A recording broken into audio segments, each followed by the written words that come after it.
grow it, and people are excited, man. They love you. I don't think I have any other athlete that I cover with as much love as you. I don't know if it's because you have like that ability to come from behind, or if it's just your Right. persona, but yeah, overwhelming positivity. Um, Thank you. okay, I'll get started. So, welcome back to a late edition to the Total Running Productions Yeah. podcast. I'm joined today by the Liberian legend, Joseph Fahnbulleh, and I want to hear from you personally. Is that how you pronounce it? I've heard other people that I think kind of butcher it. They say Fahnbulleh. Hmm. Want to get the facts straight from the source. I've heard people say it many of different ways, Mm, but how you do say it is fond belay, gotcha. right? So fond belay, right? So it just rolls off the tongue, So it's not fanbula, it's not fan bubble, it's fond belay. Okay. I Yeah. actually think I've been pronouncing it slightly wrong. I've been saying Fahnbulleh. Apologies. I'll make sure to get that It's all Fahnbulleh. Yeah, yeah. Cool.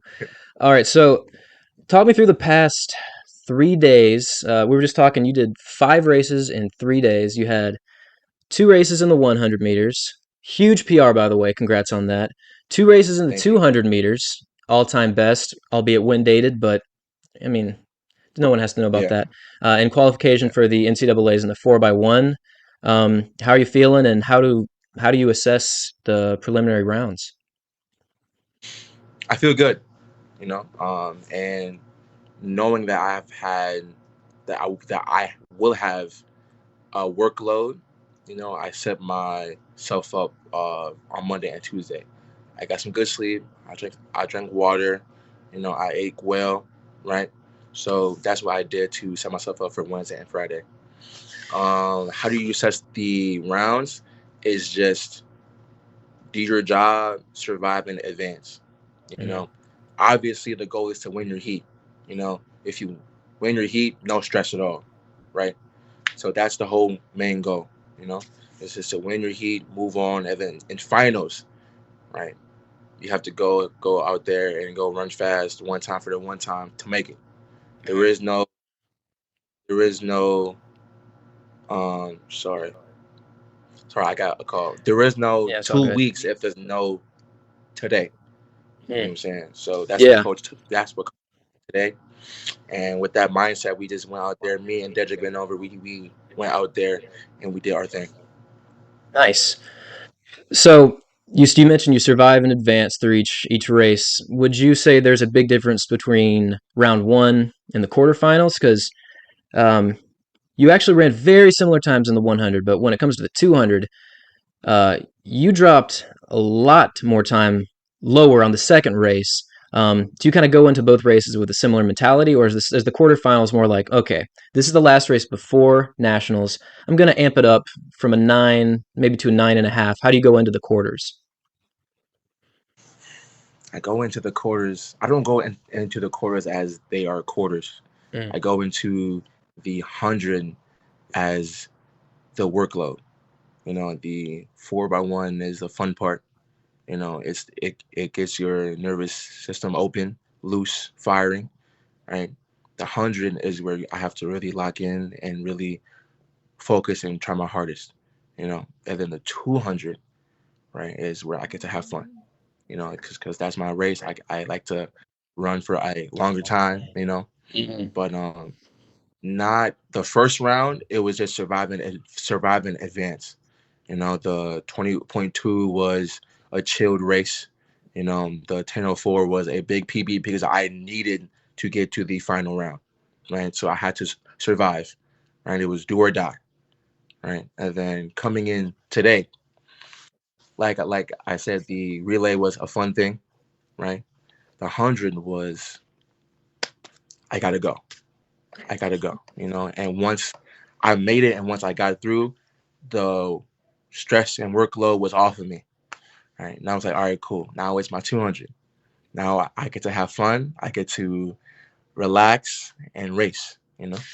That is so great. I think I can sense that in your actual racing performance because everyone knows you got that 200 meters down. You've run under 20 seconds multiple times, but when it comes to the 100, especially this season, from 50 meters to the finish, you're making up I mean, it must be close to 10 meters. The comebacks are just, dude, what's going through your head? I mean, is it go? I gotta go. The comebacks are just, I've never seen anything like them. And I've been covering the sport for a long time. And I mean, you just said it. Is that what's going through your mind when you're making up the stagger on the athletes in front of you? No, I don't worry about the other athletes that are next to me. Obviously that they're there, but you work on your race plan, you work on your race model. That's what coaches have been praising and have been talking about your race, your space, right? So besides that, you focus on your own race plan, and obviously I can sense like Demarcus and the guy from FSU next to me, right? And so internally, I'm like, all right, you have to go. You have to like step, hit it again, and be you, right? But I'm not pressing. I'm not stressed over it, you know.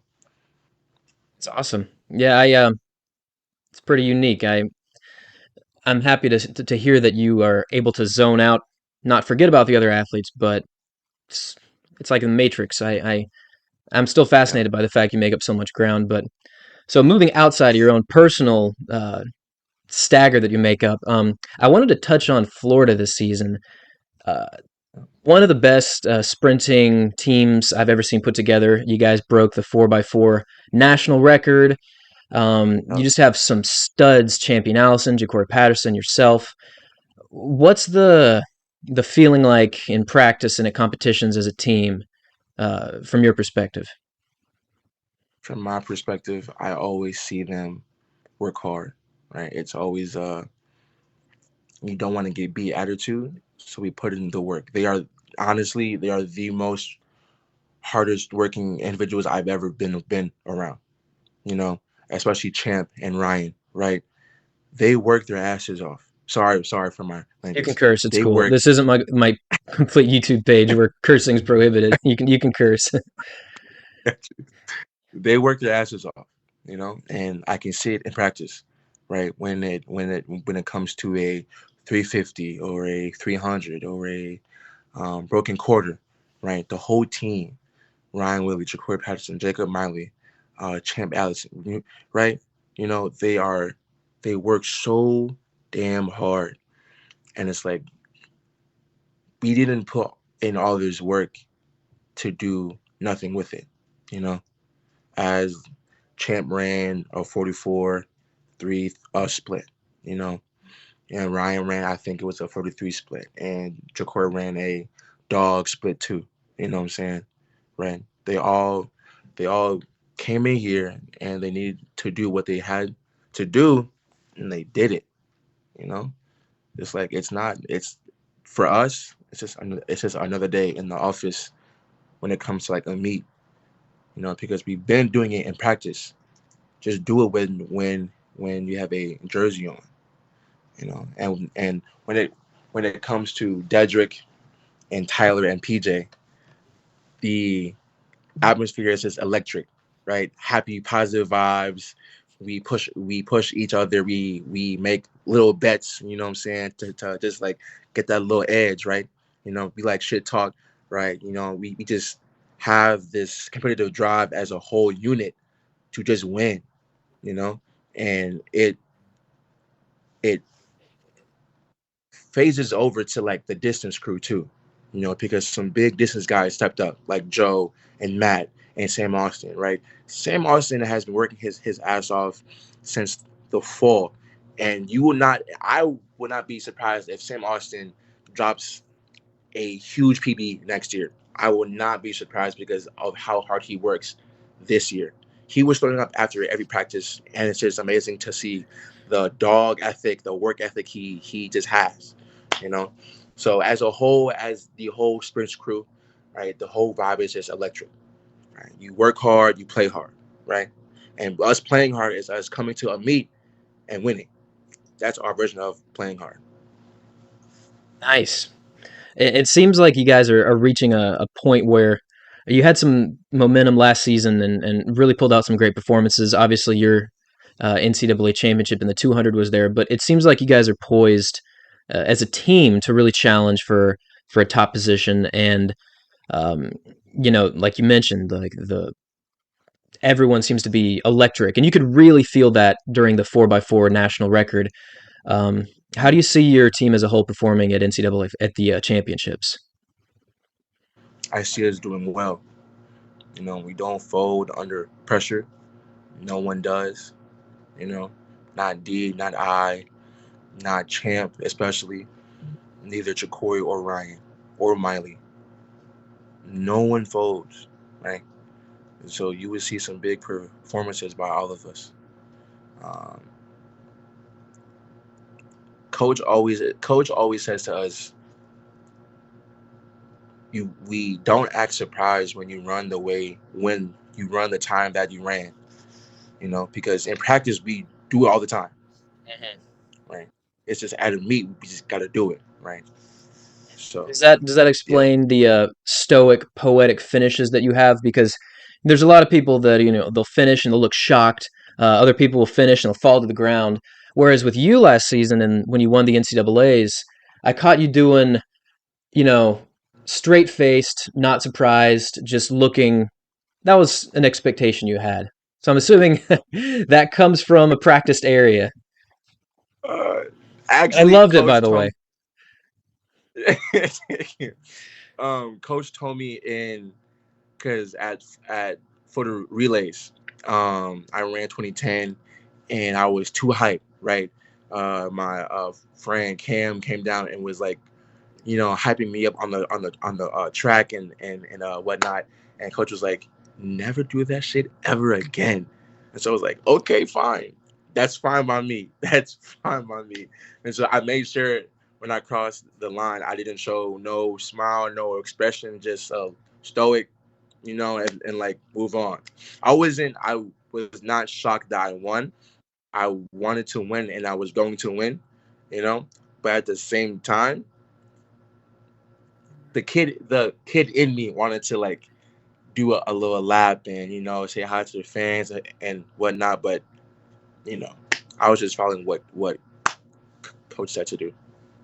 As part of, I guess, not folding under pressure even after the race. You carry yourself through the next one, which Oh, very very unique style because I'm pretty sure most people would have seen that time and folded to the ground. But on that note, do you think there's a threshold, say 19.7 flat, 19.6, where the kid in you would come out and you would break? Or is that like embedded into you? There's not a time when you would run in any meet now where you would get pumped because I mean, obviously, you run across with a world record. That would be pretty legit. Um, I don't know. How serious is that mantra for you? today I came across the line and ran when I ran 10:10:04.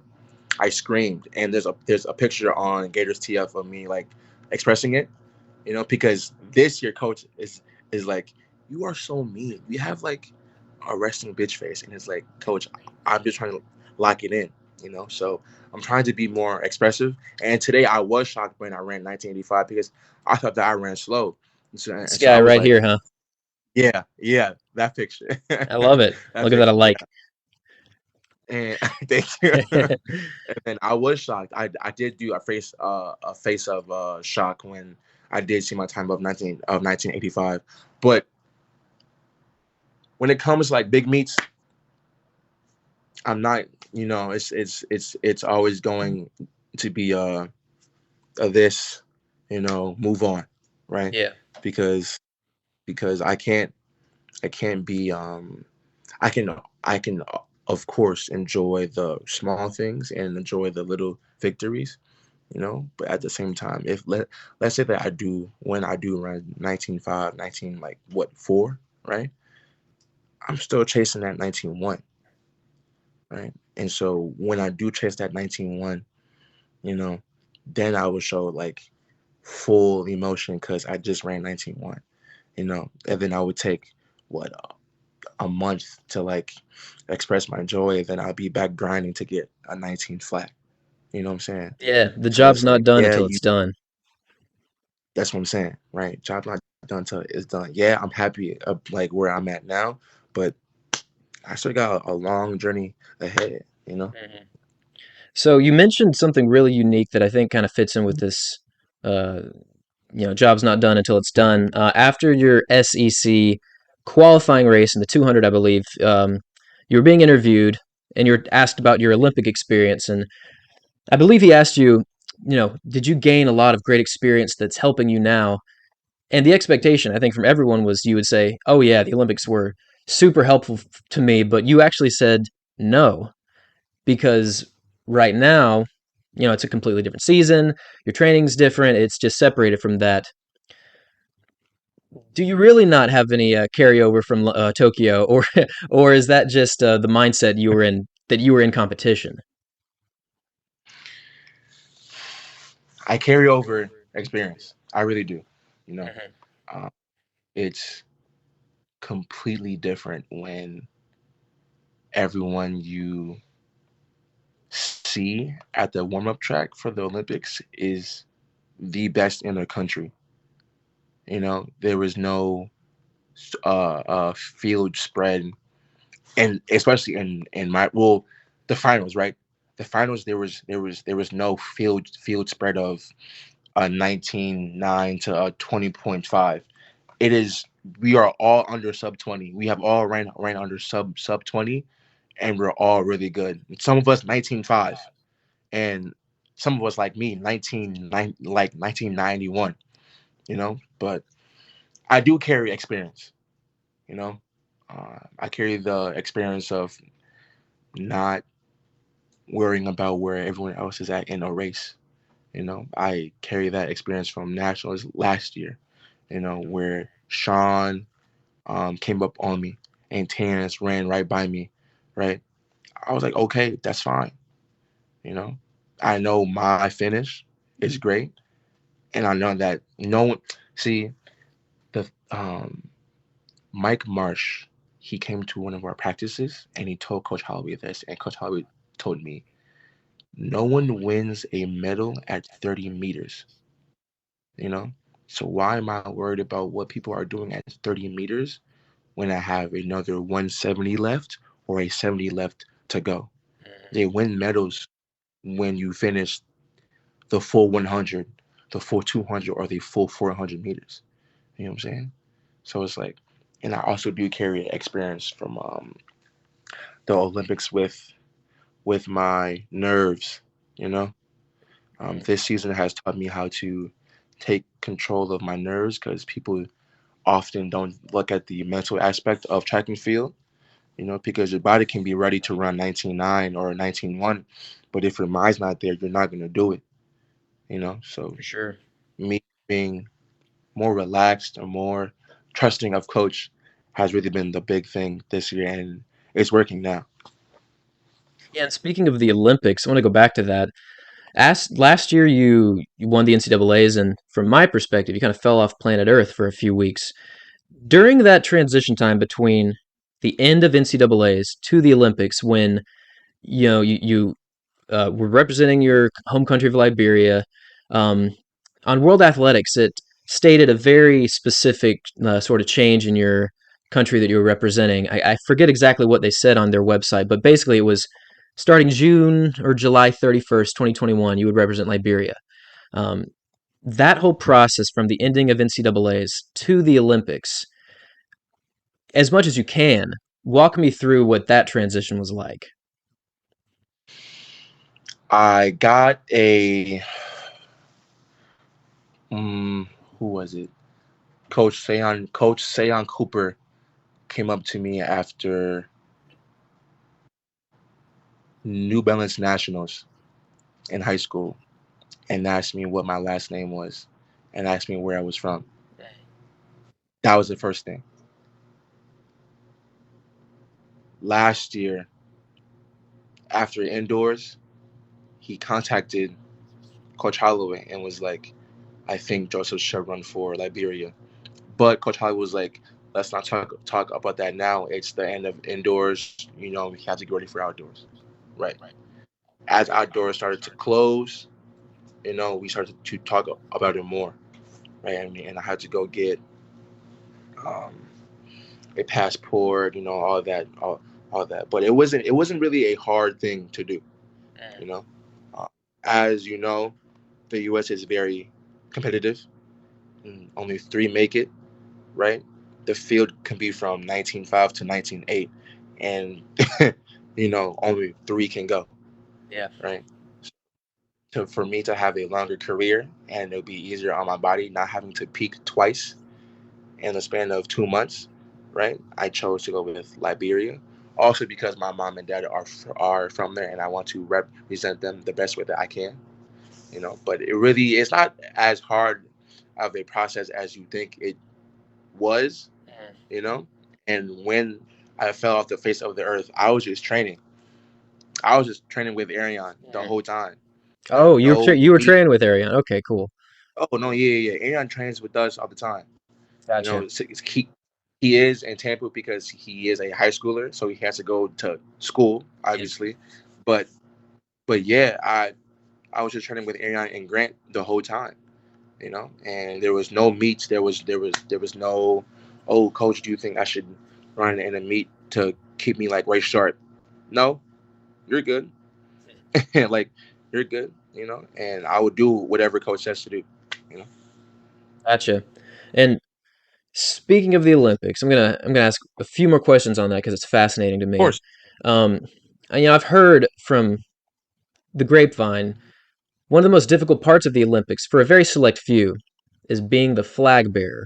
On a scale of 1 to 10, talk to me about the arm cramp difficulty that was, because I've heard stories that they are Yeah. sore for weeks afterwards.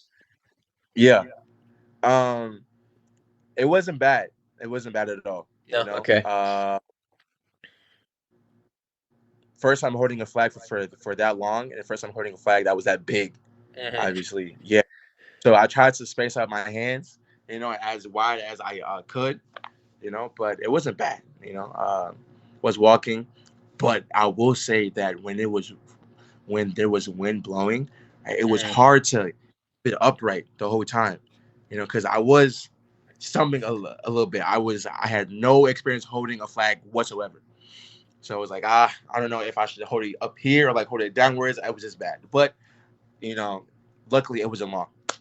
But yeah, it was a Nice. cool experience because we had to be lined up in orders of the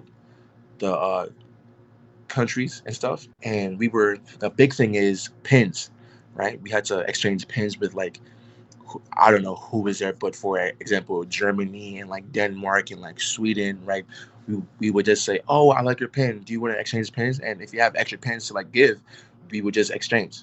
If I had my badge, I would show you the all of the pens I got. It was me, Jasmine Moore, and Micah Williams just going around asking people, "Oh, trade pens," and by the end of it, our necks were just heavy because of how many pens we had.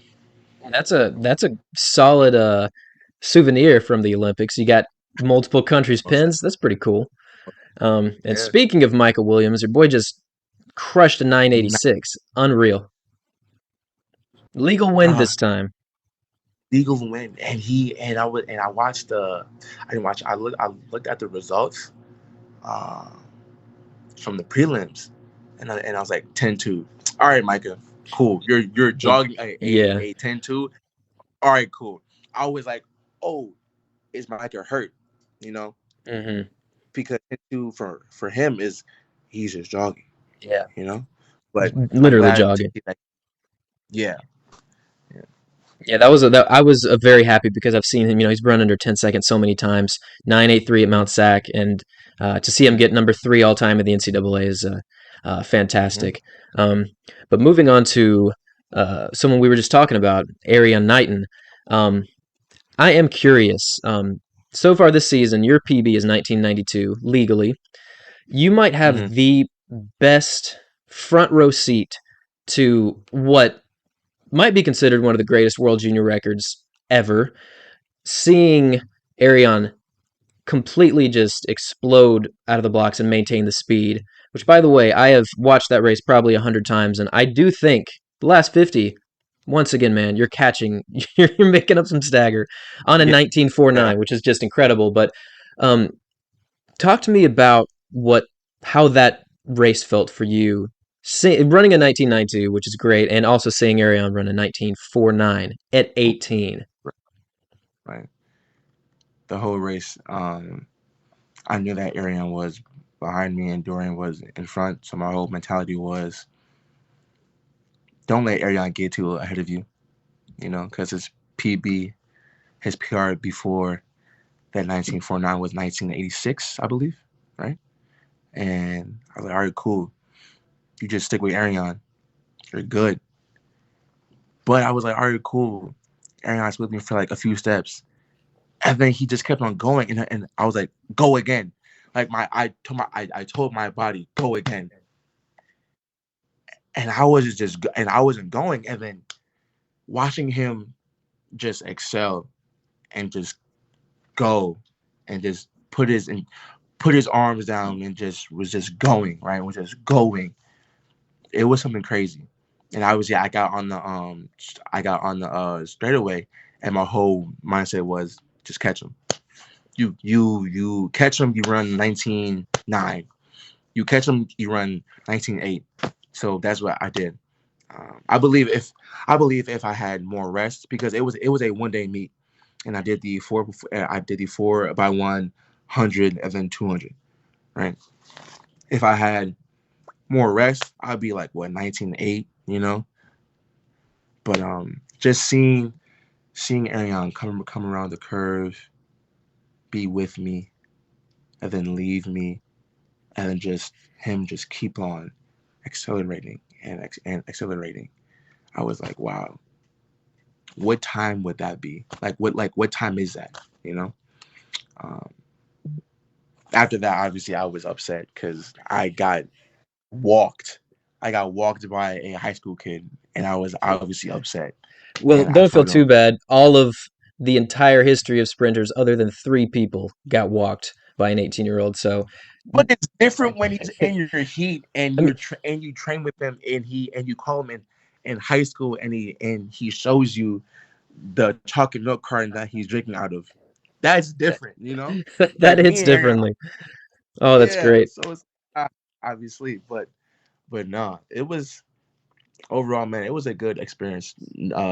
Being humbled, because in the sport, you can be humbled at any time, and I'm glad that it was at the beginning of my season and not later on, because as some people might say, that track is very black and white, and track is when it's good, it's going really good, and when it's bad, you're at rock bottom. You know. So after LSU, I was at rock bottom, and I was in the lab, getting my start right, getting my top end speed better, getting stronger, and just trusting coach more and more every day. Well, that's great. It certainly came to fruition over the past couple of days. So, congrats on that. And I do have Thank you. one more question about Mr. Knighton. This is Of more course, from what you've said. Um, there was a debate on Instagram about Knighton versus Tobogo from Botswana, the guy who broke the world I will junior put record my in a house on Knighton. I will put everything on Knighton. I will put my left kidney on Knighton. I don't care. That's family. I don't care. I don't care. Like it doesn't matter if he's up against both. I'm putting my whole house on Knighton. Like put it down I in my concrete, whole house too. Yeah, even in the rain. If we're talking, it looks terrible conditions tomorrow. Any conditions, matter. He ran with five. He ran with like a 5.6 headwind one time and ran like 10-2, like Mhm. 10-3. In Bermuda. Yeah, it's crazy. I'm whole house on Aaron at night. I'm telling you. And if I'm in the race, I'm putting my whole house on myself. Of course, Simple as that. of course. So jumping off the track for just a second, Of I am course. very curious. There's very few people that endorse Chipotle as hard as you do, and I know you're an avid Chipotle enthusiast. Um, Avid.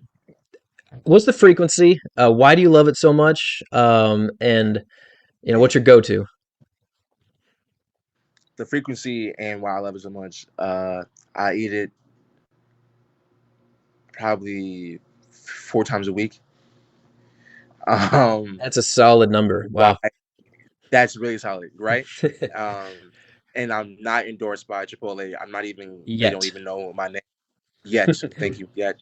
Um, my mom will give it to me after my meets in high school, and she will give me money to just go to Chipotle after practice because they have rice, corn. They have every vegetable protein you can possibly get. So she would just say, "Oh, go get it, and then you'll be good." So that's what I will always do. And I'm kind of superstitious.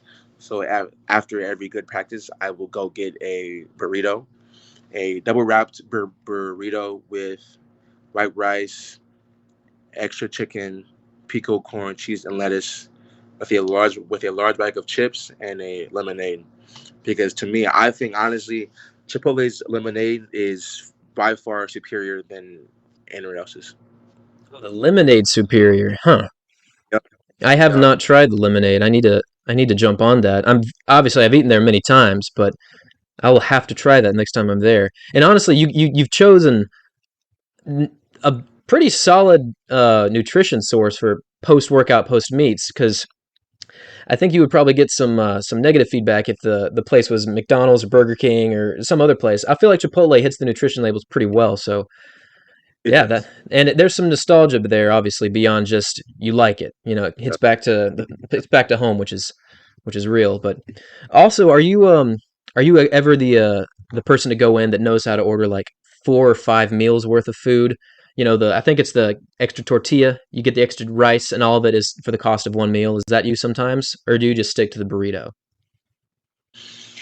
I stick to the burrito every time. You know, because sometimes we have this thing called red card at UF. People at other schools may call it black card or red card, but they give you certain money. It's like $8 per day, and you have to use it by like 2 p.m. And they have a list of restaurants on there that you can use those $8 credit towards. So half the time I get my burrito and it's like $1 because because I use red card and then the chips is just extra. Fantastic. I am going to use some of these. I've got to get some Chipotle tomorrow. I think that's going to happen. Got to do So it. that's actually what I heard you say. You got to do it. It was on your Instagram story. I was very impressed with your Chipotle love.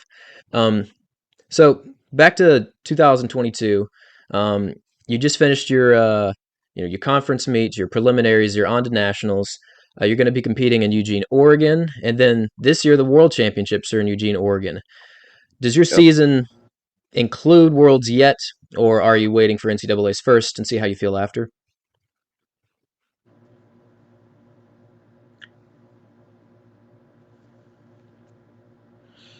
If coach says run, I'll say how fast. If coach says go, I'll say how far.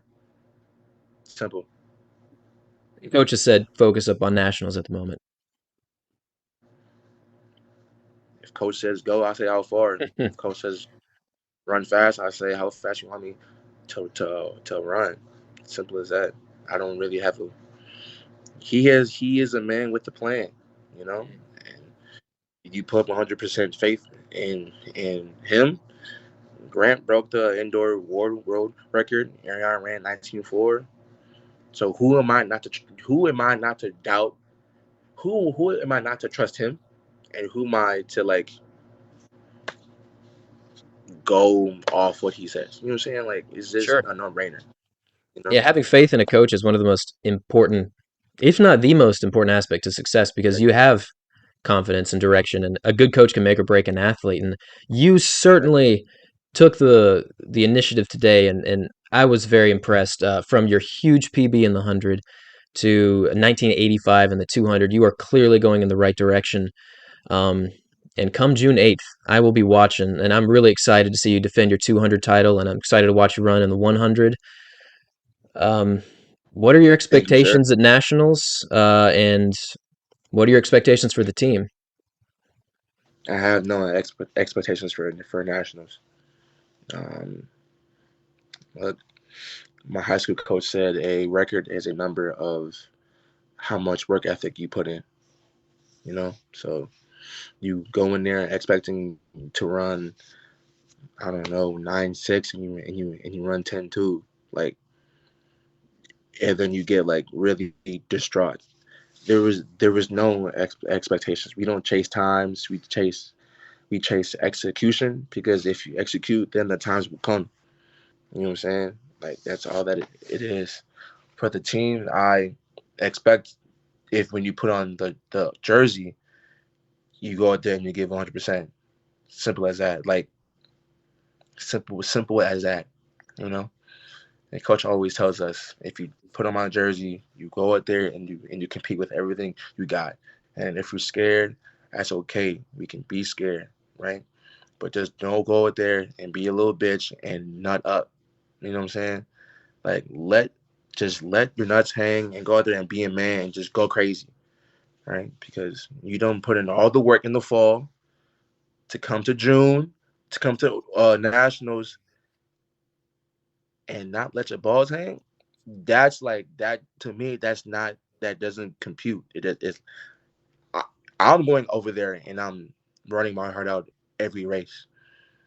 Every race is do or die until I get to the final.